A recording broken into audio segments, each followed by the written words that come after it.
वाल्या कोळी खूप पाप करायचा, वाटमारा करायचा, चोऱ्या करायचा, जो येईल त्याला मारायचा व लुटायचा. असं त्यानं 7 रांजण भरून पाप केलं. इतकं पाप त्यानं केलं.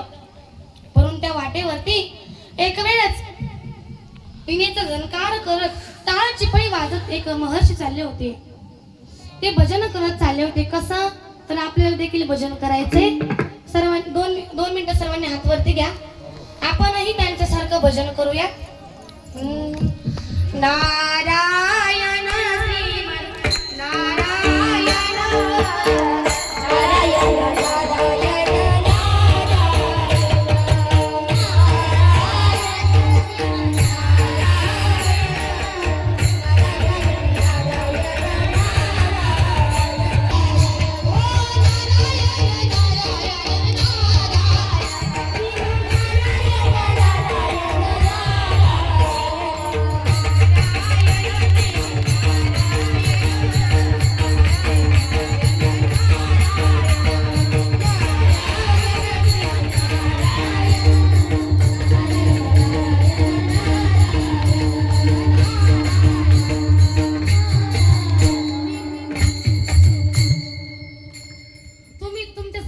जोरदार टाळ्या वाजवा.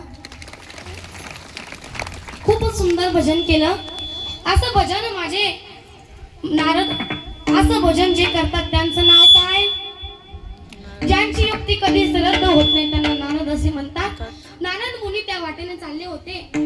वाल्या कोळीने बघितलं, त्यांची वाट अडवली. वाल्या कोळीच्या डिक्शनरी मध्ये संत हा शब्दच नव्हता, त्याच्या माथ्यातही शब्द तो नव्हता. त्याला फक्त पाप करायचं माहित होतं. नारद मुनींची वाट अडवली. नारद मुनींना विचारला, तुमच्याकडे जे काही असेल ते मला द्या. नारदजी म्हणतात, माझ्याकडे टाळ आणि चिपळ्या सोडून तुला देण्यासाठी काहीच नाहीये. त्यावेळेस वाल्या कोळी म्हटला, मी त्या टाळ आणि चिपळ्यांचं काय करू? त्यावेळेस नारदजी त्याला हित उपदेश करतात, अरे वाल्या, तू इतके पाप केलेस कोणासाठी? वाल्या कोळीने उत्तर दिलं, कुटुंबाच्या संगोपनासाठी मी सर्व पाप केलं. एवढं सर्व पाप तू कुटुंबासाठी केलंस, परंतु जा आणि त्यांना विचारून ये, तुम्ही त्या पापामध्ये सहभागी होताल का?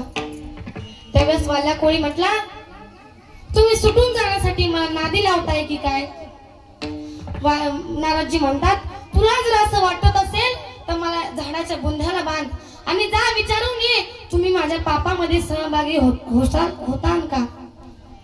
हा वाल्या कोळी नारदजींना झाडाला बांधलं व घरी गेला.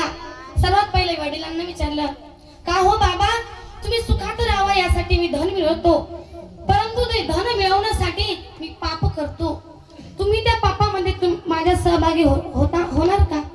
त्यावेळेस त्याचे बाबा म्हणाले, अरे लहानपणीपासून तुला मोठं केलं, तुला शिकवलं, तुला चांगले कपडे घालायला दिले, हे आमचं कर्तव्य होतं. आम्ही आता शक्तीहीन झालो, आता तुला आम्हाला सांभाळणं तुझं कर्तव्य. आणि ते कर्तव्यामध्ये तू धन मिळवण्यासाठी पाप करतो की पूर्ण हे मला माहित नाही, परंतु तुझ्या पापामध्ये मी सहभागी होऊ शकत नाही. तेव्हा वाल्या कोळी 25% खचला आणि आईकडे गेला. आईला विचारलं, आई, तू माझ्यावरती प्रेम करतेस ना ग? आई म्हणाली, हो. त्यावेळेस आईला विचारलं, आई, तू सुखात राहावा यासाठी मी पाप करतो, धन मिळवण्यासाठी पाप करतो, त्या पापामध्ये तू सहभागी होशील का?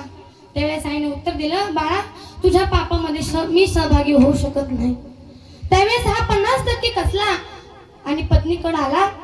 पत्नीला विचारलं, का ग, तू चांगली साडी घालावी, तू चांगले दागिने घालावे, तू सुखामध्ये राहावं यासाठी मी पाप करतो, त्या पापामध्ये तू सहभागी होशील का? पत्नी उत्तर न देता घरामध्ये जाते आणि विंचू चावल्याचं नाटक करते. बाहेर येते व म्हणते, मला खूप विंचू चावलाय, मला खूप वेदना होत आहे, त्या तुम्ही थोड्याशा वाटून घ्या. तेव्हा वाल्या कोळी म्हणतो, अरे ह्या वेदना मी कशा वाटून घेऊ?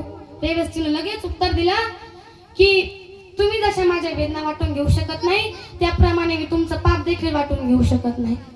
त्यावेळेस हा 90% खचला, तो मुलांकडे गेला. 10%च आता फक्त त्याला आशा राहिली होती की मुलं तरी माझ्या पापामध्ये सहभागी होतील. परंतु मुलांकडे गेलं, विचारलं मुलगा पुस्तक वाचत होता. मुलाला विचारलं, अरे मुला, तुला पुस्तक घेऊन देण्यासाठी जे धन मी मिळवतो, ते धन मी पाप करून मिळवतो, त्या पापामध्ये तू सहभागी होशील का? त्या मुलानं सांगितलं, बाबा तुम्ही पाप करता हे मला माहित नाही, परंतु मी तुमच्या पापामध्ये सहभागी होऊ शकत नाही. त्यावेळेस हा 100% खचला. नारदजींकडे आला, नारदजींना शरण गेला. नारदजींना म्हटला, तुम्ही म्हणला ते खरं होतं, माझ्या पापामध्ये सहभागी व्हायला कोणीच तयार नाहीये, आता मी काय करू, माझा तुम्ही उद्धार करा. त्यावेळेस नारदजी म्हणतात, अरे वाल्या, तू राम नामाचा जप कर. परंतु वाल्या कोळीने इतके पाप केलं होतं की त्याच्या मुखाला राम नाम सुद्धा येत नव्हतं. तो मरा मरा मरा असं म्हणायचा. आपण 3 वेळा जर मरा मरा म्हटलं तर 2 वेळेस राम नामाचा उच्चार होतो. त्याने इतकं पाप केलं परंतु त्याला राम नामाचा उच्चार काही येईना. नारदजींनी सांगितलं की तू मरा मरा असा जप कर. व निघून गेले. काय का वाल्या कोळीचं नाम स्मरण सुरू होतं. मरा मरा असं तो म्हणत होता, परंतु मरा मरा म्हणता म्हणता कधी त्याच्या मुखाला राम राम येऊ लागलं हे त्याला देखील कळलं नाही. त्याने अशी अनेको हजार वर्ष तपश्चर्या केली. त्याच्या अंगावरती मुंग्यांचं वारुळ उभं राहिलं. एके दिवशी त्याच रस्त्यानं नारदजी चालले होते. त्यांनी बघितलं की वारुळामधून राम राम असा आवाज येतोय. बघितलं, वारुळ फोडलं तर बघितलं वाल्या कोळी.